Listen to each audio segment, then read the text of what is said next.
Hello मित्रों, नमस्कार। मैं Satish Kumar towards education channel में आपका स्वागत करता हूं, अभिनंदन करता हूं। Welcome to towards education channel में आपका स्वागत है, अभिनंदन है। मैंने पिछले आपको यूपीटीजीटी के बारे में, सिलेबस के बारे में बताया, जंतु विज्ञान और वनस्पति विज्ञान। उसके बाद मैंने आपसे कहा था कि मैं आपको सिलेबस पूरी तरीके से पढ़ाऊंगा। जो इसमें सिलेबस है उस सिलेबस कोर्स पूरा कराऊंगा। इसी के पक्ष में कल मैं किसी कारणवश नहीं बना पाया। आज मैं आपको ये वीडियो भेज रहा हूँ और इस चैनल को साथियों देखना और देख करके इसको सब्सक्राइब करना, शेयर करना, लाइक करना और जैसा भी लगे वैसा कमेंट ज़रूर करना। तो समय बर्बाद ना करते हुए साथियों हम आगे बढ़ते हैं और आपको आज प्रोटोजोआ के बारे में बताते हैं। प्रोटोजोआ जो है वो दो शब्दों से मिलकर बना है, प्रोटोस और जोन। प्रोटोस का मतलब होता है फर्स्ट और जोन का मतलब होता है एनिमल। यानी इस तरह से ये मिलकर, दो शब्दों से मिलकर प्रोटोजोआ शब्द की उत्पत्ति हुई है और इस उत्पत्ति का सर्वप्रथम गोल्डफश ने इसको 1820 ईस्वी में किया था। यानी प्रोटोजोन्स शब्द की उत्पत्ति एक वैज्ञानिक थे, उनका नाम गोल्डफश है। उन्होंने 1820 ईस्वी में इसका उत्पत्ति की। प्रोटोजोन्स यानी एक कोशिकीय, यूनिसेलुलर तथा सूक्ष्मदर्शीय यानी माइक्रोस्कोपिक जंतु होते हैं। यानी ये बहुत ही छोटे, जो हमें नग्न आँखों से दिखाई नहीं देते हैं, हमें ये माइक्रोस्कोप से ही देखते हैं। और ये जो बहुत बड़ा ये संघ है, इस संघ में 30,000 स्पीसीज आती हैं। इस संघ में 30,000 जातियां हैं। इस संघ के जंतुओं के लक्षण हैं वो इस प्रकार हैं। हमें पहले लक्षणों के बारे में जानकारी जरूर होना चाहिए। जब हमें किसी भी संघ के लक्षण पता होंगे तो हमें आगे की जानकारी बहुत आसान हो जाती है उसको पढ़ना। तो ये अत्यंत सूक्ष्म होता है, बहुत ही सूक्ष्म प्राणी है। 0.001 mm से 5.0 mm तक होता है। यूनिसेलुलर होते हैं, यानी एक कोशिकीय होते हैं। ये स्वतंत्र जीवी होते हैं और सहजीवी या सहभोजी भी होते हैं। सिम्बायोटिक और कॉमन सेल भी होते हैं। ये पैरासाइट्स होते हैं। इनके शरीर का जो जीव द्रव्य होता है, इनके शरीर में एक लसलसा पदार्थ, उस जीव द्रव्य होता है जो प्रोटोप्लाज्म यानी बाह्य द्रव्य और अंतः द्रव्य में जो होता है विभेदित रहता है। इस संघ के जंतुओं में पोषण जो होता है, न्यूट्रिशन, मुख्यतः प्राणी होलोजोइक होता है, संभोजी या होलोजोइक होता है। मृतोपजीवी सैप्रोफिटिक या स्पोरोजोइक, पादप संभोजी होलोफिटिक या पैरासिटिक विधि द्वारा होता है। इसमें जो पादप संभोजी होलोजोइक या पैरासिटिक विधि द्वारा होता है। देखिए, ये लक्षण हमें बहुत ज़रूरी हैं। इन्हीं लक्षणों में से हमारे जो MCQs बनते हैं वो इसी में से बनते हैं। इस संघ के जंतुओं के शरीर में कोई ऊतक, टिश्यू या ऑर्गन्स नहीं होते हैं। जैसे और शरीरों में एनिमल बॉडी में पाए जाते हैं, ऐसे इसमें किसी प्रकार का कोई टिश्यूज़ है, कोई ऑर्गन्स है, वो नहीं पाए जाते हैं। इसीलिए इसमें पाई जाने वाली जो आकृति होती है उस आकृति को ऑर्गेनेल्स कहते हैं ना, क्योंकि कोई ऑर्गन्स नहीं होते हैं तो ऑर्गेनेल्स हो गए, क्योंकि वे शरीर के हिस्से होते हैं, है ना। इसलिए प्रोटोजोआ को जीव द्रव के स्तर पर गठित protoplasmic level of body organism भी कहा जाता है, ऑर्गेनाइजेशन भी कहते हैं, body of level body organisation भी कहते हैं, protoplasmic level of body organisation कहते हैं। इस संघ के जंतुओं में जो लोकोमोशन होता है वो स्यूडोपोडिया या फ्लैजिला के द्वारा होता है। लोकोमोशन यानी प्रचलन, प्रचलन वो फ्लैजिला और स्यूडोपोडिया के द्वारा होता है। सीलिया भी देखे गए हैं, कुछ जंतुओं में सीलिया भी पाई जाती है और सीलिया के द्वारा भी प्रचलन या लोकोमोशन क्रिया होती है। इस संघ के जंतुओं में के एक कोष की शरीर की जो रसधानियाँ हैं, संघ के जंतुओं के एक कोष की शरीर की जो रसधानियाँ हैं यानी वैक्यूल्स एवं संकुंचनशील रसधानियाँ जो होती हैं वो कॉन्ट्रैक्टाइल वैक्यूलर होती हैं। रसधानियाँ कैसी होती हैं? कॉन्ट्रैक्टाइल वैक्यूल पाई जाती हैं। अब इस संघ के जंतुओं एक कोष किए या बहुकेंद्रीय, मतलब एक केंद्रीय वो होते हैं और बहुकेंद्रीय भी होते हैं। श्वसन तथा उत्सर्जन की क्रिया, अब इसमें रेस्पिरेशन देखिए, श्वसन तथा उत्सर्जन की क्रियाएं शरीर के बाहरी सतह के रास्ते विसरण डिफ्यूजन द्वारा की होता है। रेस्पिरेशन कैसा होता है इसमें?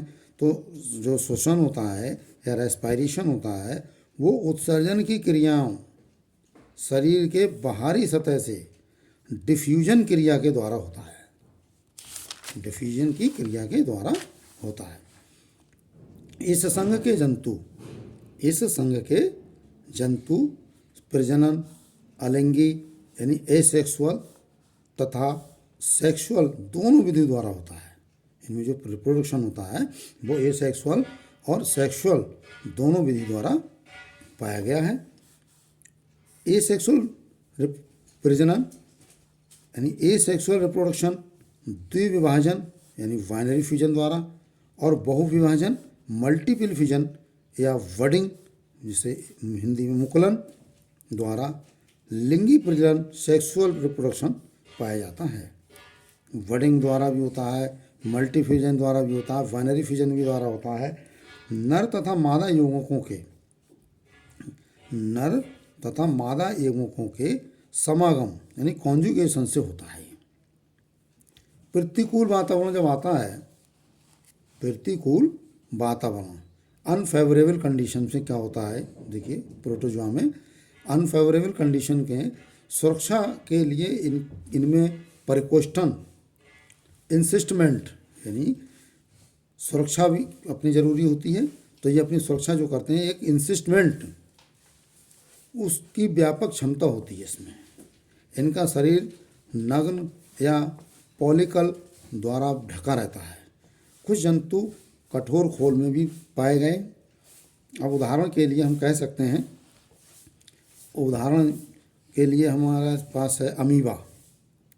अमीबा एंट अमीबा हिस्टोलिटिका है। एंट अमीबा हिस्टोलिटिका आपका उदाहरण में आता है। एंट अमीबा कोलाई आता है। एंट अमीबा जिंजीवैलिस आता है। ट्रिप्नोसोमा गैम्बियंस आता है। ट्रिप्नोसोमा गैम्बियंस आता है।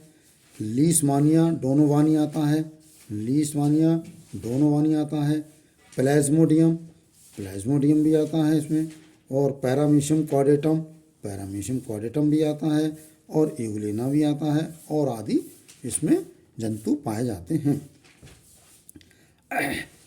अब मैं आपको महत्वपूर्ण तत्व के बारे में बताता हूँ। प्रोटोजोआ के जो महत्वपूर्ण तत्व हैं। अमीबा का अर्थ है बदलना। अमीबा का जो अर्थ है उसका मतलब ही है बदलना। प्रोटियस, अमीबा प्रोटियस पूरा नाम है।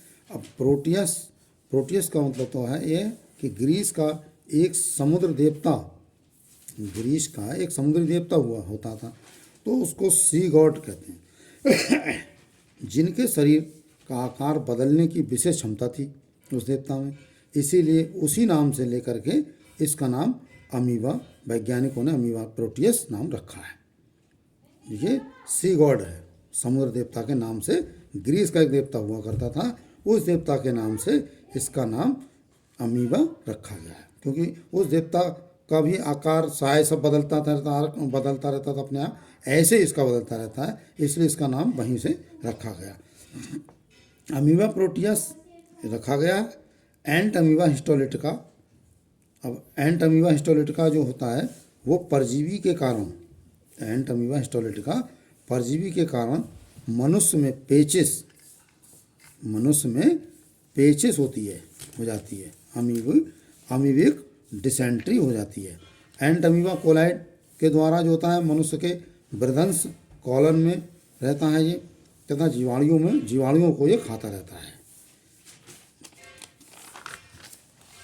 ये कभी भी रक्त कोशिकाओं या अन्य ऊतकों टिश्यू को नहीं खाता है। इसका ध्यान रखने की बात है कि ये कभी भी रक्त कोशिकाओं या अन्य ऊतकों को नहीं खाता है, अतः यह हानिकारक नहीं होता है अमीबा।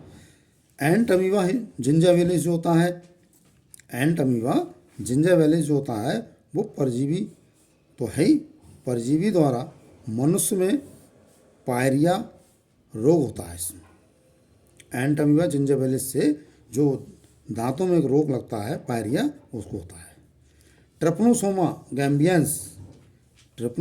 गैम्बियंस ये मनुष्य के रुधिर रक्त यानी ब्लड में पाया जाता है, ट्रिपनोसोमा गैम्बियंस।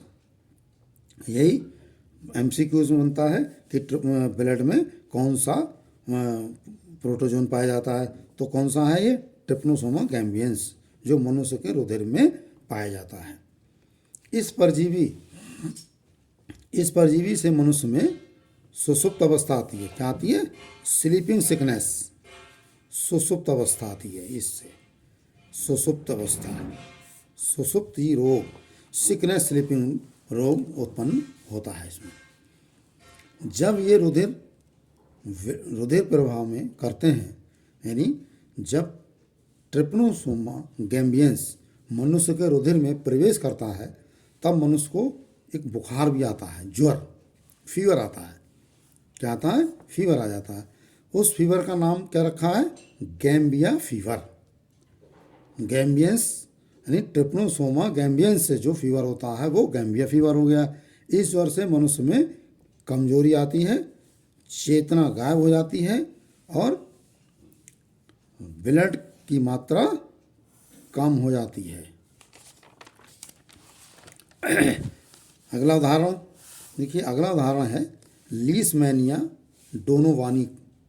तो लीशमैनिया डोनोवानी का जो पता है वो 1903 ईस्वी में इंग्लैंड में लीशमैन एवं मद्रास यानी चेन्नई में डोनीवान द्वारा लगाया गया था।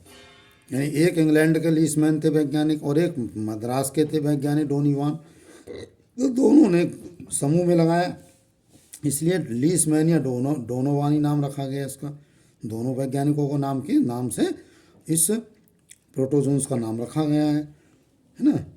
तो ये समझने की बात, इसलिए इस नाम लीशमैनिया डोनोवाई रखा गया है। लीशमानिया डोनोवाई लिखा गया है। इसके कारण मनुष्य में कालाजार आता है। इसके कारण मनुष्य में कालाजार नामक रोग उत्पन्न होता है। ये रोग कहाँ कहाँ है? देखो, भारत में है, पूर्वी एशिया में है, भूमध्य सागरीय में है ना, मेडिटेरेनियन देश में होता है। प्लाज्मोडियम क्या होता है? प्लाज्मोडियम मनुष्य एवं स्तनधारियों के मलेरिया ज्वर, प्लाज्मोडियम से स्तनधारियों में, मनुष्य में और स्तनधारियों में मलेरिया ज्वर फैलता है प्लाज्मोडियम के द्वारा ये मलेरिया रोग उत्पन्न होता है। पैरामीशियम अगला उदाहरण है। पैरामीशियम कॉर्डेटम का जो आकार होता है वो चप्पल के आकार का होता है, चप्पल के आकार से मिलता जुलता होता है और इसे चप्पल जंतु भी कहते हैं। क्या कहते हैं इसे? चप्पल जंतु। स्लीपर एनिमल क्यूल भी कहते हैं इसे, स्लीपर एनिमल क्यूल भी कहते हैं। यूग्लिना के द्वारा प्रोटोजोआ, ग्रीन प्रोटोजोआ कहते हैं इसे। तो आज के लिए इतना ही। आपको वीडियो पसंद आई तो लाइक शेयर ज़रूर करें, कमेंट भी करें। इसी के साथ मैं आपसे विदा लेता हूँ। जय हिंद, जय भारत। Thank you.